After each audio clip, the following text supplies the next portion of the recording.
Imagine this scene unfolding before you. You're France, a nation long accustomed to calling the shots, pulling the strings, and exerting influence in West Africa. For decades, your position has been secure, your power unchallenged. Your troops, a familiar sight on the ground, your influence woven into the very fabric of the region's politics and economy. Business as usual, a comfortable arrangement that seems destined to last forever. Then, seemingly out of nowhere, a young, determined leader emerges. Captain Ibrahim Traoré, a name that will soon echo across the continent, tells you, pack your bags, the party's over. He gives French troops stationed in Burkina Faso a 1-month deadline, a mere 30 days to pack up their equipment and leave the country. No negotiation, the decision is final, unyielding, and absolute. It's a political earthquake, a seismic shift that rocks the foundations of power. Shockwaves reverberate from Ouagadougou, the capital of Burkina Faso, all the way to Paris, sending ripples of disbelief and consternation through the French establishment. For decades, the French military presence, the system known as Francafrique, was the unchallenged status quo, the accepted norm, the bedrock of Franco-African relations. Traoré didn't just question it, didn't just raise an eyebrow in polite disagreement, he torched it, set it ablaze, and watched the old order crumble. He declared that Burkina Faso would handle its own security, chart its own course, and determine its own destiny. No longer a pawn in someone else's game, no longer a piece to be moved on a geopolitical chessboard. This was more than a mere military move, more than a strategic repositioning of forces. It was a bold and defiant reclaiming of sovereignty, a powerful assertion of national pride. Imagine the sheer audacity, the unmitigated guts, a small, landlocked nation facing immense security threats and internal challenges, telling a global power, a permanent member of the UN Security Council, to pack up and get out. It's like a rookie boxer, fresh out of the amateur circuit, telling Mike Tyson in his prime that his services are no longer required in the ring. Traoré broke the unwritten rule, the unspoken agreement, the established protocol, that African leaders were supposed to be grateful for French assistance, not defiant in the face of it. He rewrote the rulebook, tore up the script, and started a new chapter. The message was clear, unambiguous, and impossible to ignore. The era of looking to Paris for answers, for guidance, for solutions, is definitively over. Traoré signaled a new dawn, a fresh start, a brighter future for Burkina Faso. And perhaps, just perhaps, for the entire Sahel region, a region yearning for stability and self-determination. He challenged a system that had been in place for over 60 years, a deeply entrenched network of political and economic influence. The West's solutions, the interventions and policies that had been imposed for so long, simply hadn't worked. In fact, violence was steadily rising, instability was spreading, and the situation was deteriorating. So Traoré boldly called for an African approach, a homegrown solution driven by the needs and aspirations of the African people. Self-reliance, a restoration of dignity, and an end to the era of junior partner status, of being treated as a subordinate. The world was officially on notice, forced to acknowledge the changing dynamics of power in the region. This wasn't just about soldiers and military bases, about troop deployments and strategic alliances. It was about national pride, true independence, and the dawn of a new chapter in the history of Burkina Faso. The old wallpaper of geopolitics, the outdated patterns of colonial influence, was unceremoniously ripped down, revealing a blank canvas. Burkina Faso was finally done waiting for permission, tired of seeking approval from external powers. The world watched with bated breath, holding its collective breath in tense anticipation, wondering what would happen next. Traoré's audacious move was a shot heard across Africa, a spark that ignited a flame of hope and possibility. The music had stopped for France, the dance was over, and a new rhythm was beginning to emerge.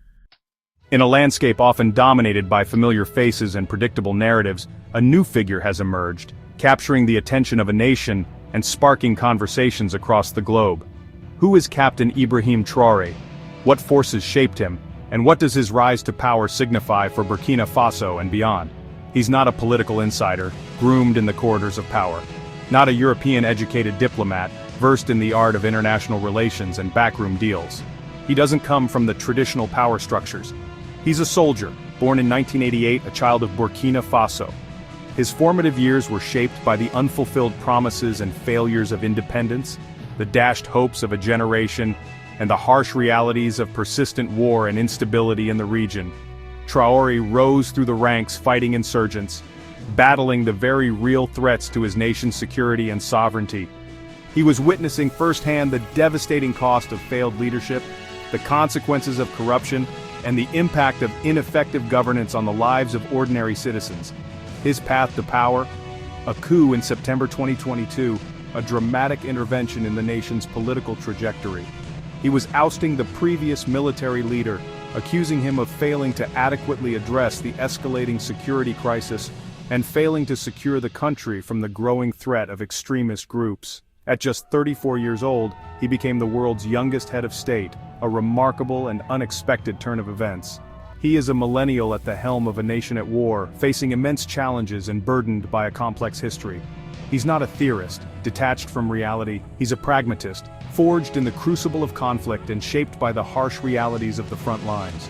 Traoré embodies the deep-seated frustration of a generation yearning for change and demanding accountability. They are tired of corruption that siphons away resources and foreign interference that undermines their sovereignty and perpetuates instability. His rise wasn't just a power grab. It was a resounding demand for real change, a rejection of the status quo, and a call for a new vision for Burkina Faso. He spoke the language of impatience and hope, resonating with a population weary of empty promises and unfulfilled potential. He was promising not luxury or extravagance, but a relentless fight for dignity, security, and self-determination. His military fatigues and red beret weren't just a fashion statement or a matter of personal style. They were a powerful statement, a visual declaration. I am one of you, I share your struggles, and I am committed to fighting alongside you. Traoré's directness, his youth, and his unwavering commitment to his people connected with a population desperate for something new, something authentic, and something that truly represented their aspirations. He promised to reclaim lost territory, to restore national pride, and to assert Burkina Faso's rightful place on the world stage. No empty promises or hollow rhetoric, just a clear and unwavering call to action, a demand for collective effort, and a commitment to building a better future. He's the face of a new, defiant generation, a generation determined to break free from the shackles of the past and forge its own destiny. Traoré's story is inextricably linked to Burkina Faso's story, a nation grappling with complex challenges and striving for a brighter future. It's a story of resilience in the face of adversity, frustration with the status quo, and the unwavering will to change the course of history. He didn't promise easy answers or quick fixes, acknowledging the long and arduous road ahead. He promised to fight tirelessly for a future worth believing in, a future where all Burkinabe can live with dignity, security, and opportunity. That's why people listened, drawn to his authenticity and inspired by his vision. And that's why the world is watching, eager to understand the forces shaping this young leader and the future of Burkina Faso. Traoré didn't just expel French troops, he cut the cord. He scrapped the 1961 military accord, ending France's legal right to intervene. He wanted partners, not patrons, no more dependency. Traoré suspended French state media, accusing them of bias and propaganda. He argued, true independence means controlling your own story. His anti-imperialist stance is clear. Political freedom is hollow without economic and cultural sovereignty. He called for Africa to control its resources and industries. Traoré's answer to poverty, a global system rigged by former colonial powers. He's not just changing policy, he's changing mindsets. While pushing France out, he's building new alliances with Russia, Turkey, and Iran. It's not about swapping masters, it's about options. Traoré wants Burkina Faso to choose its own path. France was stunned. First disbelief, then anger. Macron's government pulled troops out, but the humiliation was real. France's role as Sahel's security guarantor was shattered. Western allies worried about a security vacuum, and Russia's growing influence. Traoré was called reckless, even a Russian pawn. But in Africa, he was a hero. Crowds cheered in Ouagadougou and beyond. Anti-French sentiment exploded across West Africa. Mali and Niger soon followed Burkina Faso's lead. Traoré sparked a domino effect, challenging the post-colonial order. ECOWAS faced a dilemma: condemn the coup or acknowledge popular support. The gap between official policy and public feeling was exposed. Traoré wasn't just defying France, he was shaking the whole system. To truly understand Traoré's vision and his current actions, we need to delve into the annals of history. We must examine the figures who shaped his thinking and inspired his path. He resolutely follows in the footsteps of Thomas Sankara, a towering figure in African history. Burkina Faso's revolutionary hero, a man who dared to dream of a self-reliant Africa. Sankara's vision continues to resonate today. Like Sankara, Traoré fervently preaches self-sufficiency and genuine independence from external influence. He believes in charting a course determined by Africans, for Africans. Sankara's powerful legacy, "He who feeds you, controls you," a stark warning about the dangers of economic dependence, is Traoré's guiding principle, shaping his policies and informing his decisions. It's a call for food sovereignty and economic liberation. Both Sankara and Traoré recognize dependency as a subtle yet pervasive form of modern colonialism, hindering true progress. Traoré's determined push for local control and resource management directly echoes Sankara's unfinished revolution, a revolution cut short but not forgotten. He also channels the spirit of Patrice Lumumba, a beacon of hope for a free Congo. Lumumba, Congo's first prime minister, who bravely demanded true sovereignty for his nation, and tragically paid with his life for that conviction. And the visionary Kwame Nkrumah, a champion of Pan-Africanism. Nkrumah, who tirelessly warned against the insidious nature of neo-colonialism, and fervently called for a united and powerful Africa. Traoré's bold actions, kicking out foreign troops, actively diversifying alliances and asserting his nation's autonomy, are straight from the playbook of these Pan-African giants, echoing their strategies and their unwavering commitment to self-determination. He's the latest in a long and distinguished line of African leaders who dared to challenge the status quo and say no to external domination. The stakes are undeniably high, the challenge is immense, but the legacy he's building upon is undeniably powerful and inspiring. Traoré is resolutely trying to finish what Sankara, Lumumba, Nkrumah, and countless others bravely started, striving for a truly independent and prosperous Africa. Defying global powers is dangerous. History is full of cautionary tales. Lumumba and Sankara both assassinated for their defiance. The message: there's a high price for challenging the West. Sometimes it's not bullets, but economic pressure. Sanctions, aid cuts, isolation. Leaders like Traoré risk internal unrest if the economy falters. Isolation can cripple a government's ability to fight insurgents or develop.